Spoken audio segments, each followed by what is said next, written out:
Jess, if it's okay, I might come over and we'll have a chat. Do you want me to come over? Yeah. Or are you okay? You're okay? All right. Of course you're okay. You just sailed around the world. Julie, you're just going to give her a little support here. So, Jess, has it hit you yet? I'm not sure. It's just completely overwhelming right now. There's just so much. I've been at sea for so long. There's nothing out there, and come back today, and it's just absolutely everything: family, friends, and everyone. So it's very overwhelming. But I think it's slowly sinking in. So yeah. You've inspired so many, and I know that so many people, 400,000 hits a day on your blog. Did you realise so many people were so engaged with your journey? Not at all. I was out there by myself. It's a complete shock, but it's amazing to be able to share the trip with someone. It started out as something that was a personal challenge, and it's become so much more. And it's amazing to be able to share it and inspire other people. And yeah. You're 16 years of age, and I am so struck by your composure. Confidence, yes, to do the job at hand, and you succeeded. But where does that come from? Good question. I suppose it comes from, overcoming little challenges, and each challenge, your parents give you the freedom to do little things, have little adventures, and you take them on, and you do well, and then you move on to something bigger, and it's just, Small steps lead to big dreams. Well, your mum told me earlier in the week that you really didn't seriously start sailing until you were 10 or 11. That's about 5 years ago. You've been doing a lot. Yeah, and a lot's happened in that amount of time. And to be honest, when I first started sailing, I was terrified of it. I wasn't thrilled by the whole idea. It was just really quite scary. And it's amazing, I stuck to it, and now I love it. I think what's mesmerised so many of us is imagining what we were like when we were 16 and how we coped with the really difficult times. It wasn't just the mechanical repairs. And you had the jobs to do and things to keep you company, like reading books and listening to DVDs and CDs. But what were the darkest hours? Yeah, it's tough. I mean, leaving was tough, saying goodbye to everyone and knowing that you're going to be away for so long. But the toughest times for me were always, you get the bad weather forecast, it's coming, you're nervous. But once you're in the thick of it, it's just happening. You just react to it, and you've got to go with the flow. And of course, once you get through the storm or a problem or breakdown, it's it's an amazing feeling. It's an achievement. So it was always the waiting that was the toughest for me. And I had my tough times, but got through. You certainly did. And Ellas Pink Lady is no doubt your best friend. Can you believe what a tough little pink lady she turned out to be? I know you had confidence at the start, but gee, when things got rough and ready, were you worried? Yeah, no, it's amazing. I did have confidence to begin with, and I left for that confidence, which is what, made leaving, possible. But the first storm, after that, knowing that, Pink Lady could take 4 knockdowns, no problem. That gave me so much more confidence in the boat, and having that confidence in the boat meant absolutely everything. What means absolutely everything to so many teenagers watching here today is your strength and determination, confidence and courage. You were so resolute in wanting to achieve your dream. But I remember reading that as a young girl, it's sailing etiquette when you meet other boats to take their lines and relieve them of the strain of sailing. But you were always overlooked because you were the little girl, and you said, I'm not going to be overlooked anymore. Yeah, that's exactly it. There is judged by appearance and who you are as a little girl. People don't, expectations, they don't think you're capable of these things. They don't realise what young people, what 16-year-olds and what girls are capable of.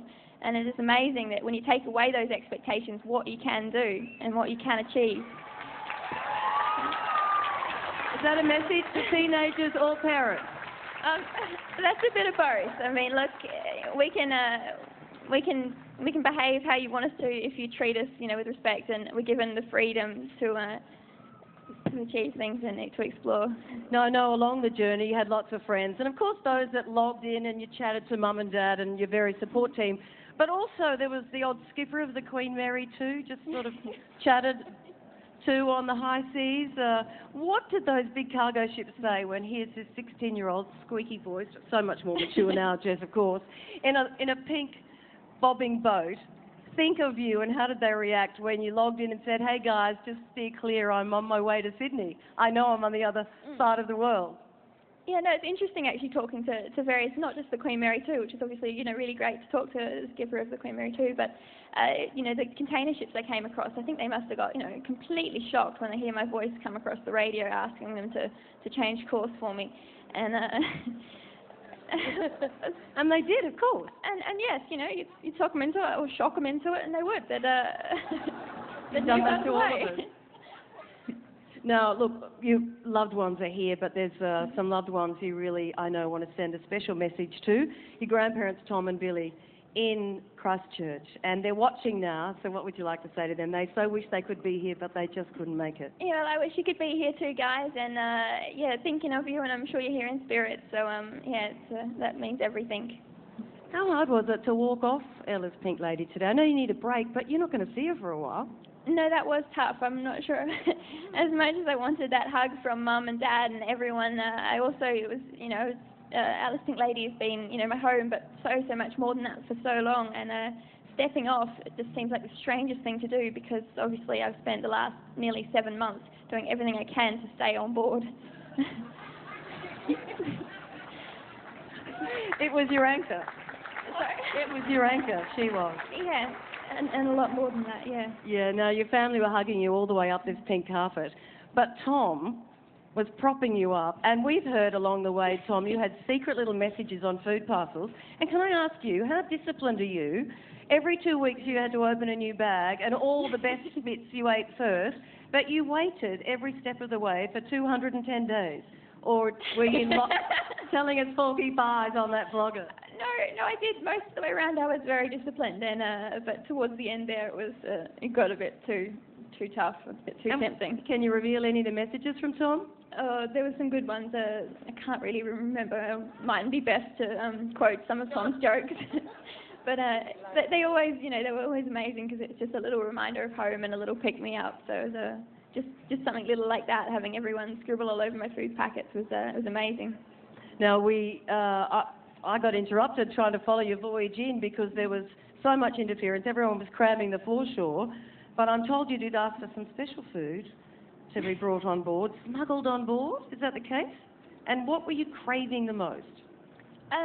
Craving the most, obviously fresh fruit. I missed that. An orange. It's been a long time since I've had that, but some fresh cream.